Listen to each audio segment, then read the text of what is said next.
Zimbabwe is on the edge of a political storm. Reports from Harare suggest that a major cabinet reshuffle is looming, but that's just the beginning of a much bigger power struggle. This week, officials from the Zimbabwe Electoral Commission were summoned by the feared Central Intelligence Organization. The reason? A so-called training session ahead of the ZANU PF conference in Mutare. Behind closed doors, party insiders say that conference will demand that President Emmerson Mnangagwa's term be extended all the way to 2030.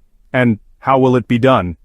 Through a referendum that, like so many past polls in Zimbabwe, is expected to be heavily manipulated. On the cabinet front, big names are about to fall.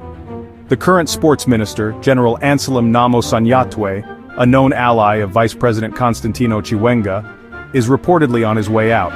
In his place, insiders say Mnangagwa's clansman and trusted sports trainer Themba Mliswa is tipped to step in. But it's not just the cabinet. Inside the ruling party itself, Mnangagwa is tightening his grip. At the latest Politburo reshuffle, veterans like Obert Mpofu were demoted, a clear signal that no one is safe if their loyalty is questioned.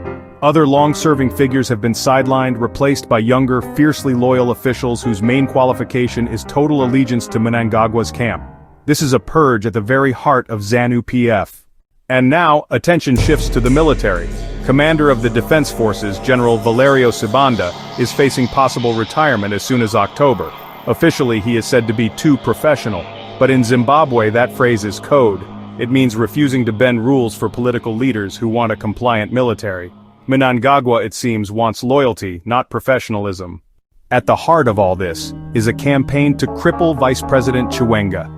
Once the kingmaker of the 2017 coup that toppled Robert Mugabe, Chiwenga now finds himself cornered. Mnangagwa's camp is moving fast to sideline him completely after the Mutare conference. And while some whisper about a possible coup, that option looks weaker every day. Why? Because Mnangagwa is systematically purging Chiwenga's allies, rewarding loyalists with cash from his enormous slush fund, and capturing every key military unit. Take the Presidential Guard Brigade, for example. Back in 2017 it was central to Mugabe's removal, then under Chiwenga's influence.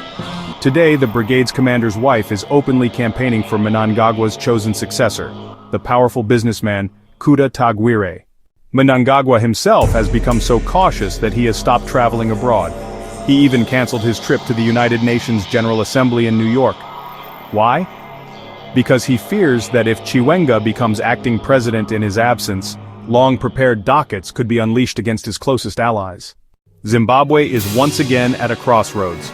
With the ruling party pushing to extend Mnangagwa's rule to 2030, Politburo veterans being demoted, the cabinet reshuffle looming, and the military being purged of independent voices, the stakes have never been higher. The question now is simple: can Chiwenga fight back, or is Zimbabwe sliding deeper into one-man rule? If you found this breakdown helpful, don't forget to hit that like button, subscribe to the channel and turn on the notification bell so you never miss an update on Zimbabwe's fast-changing political scene. Your support helps us bring you the stories others won't tell. Thanks for watching, and see you in the next one.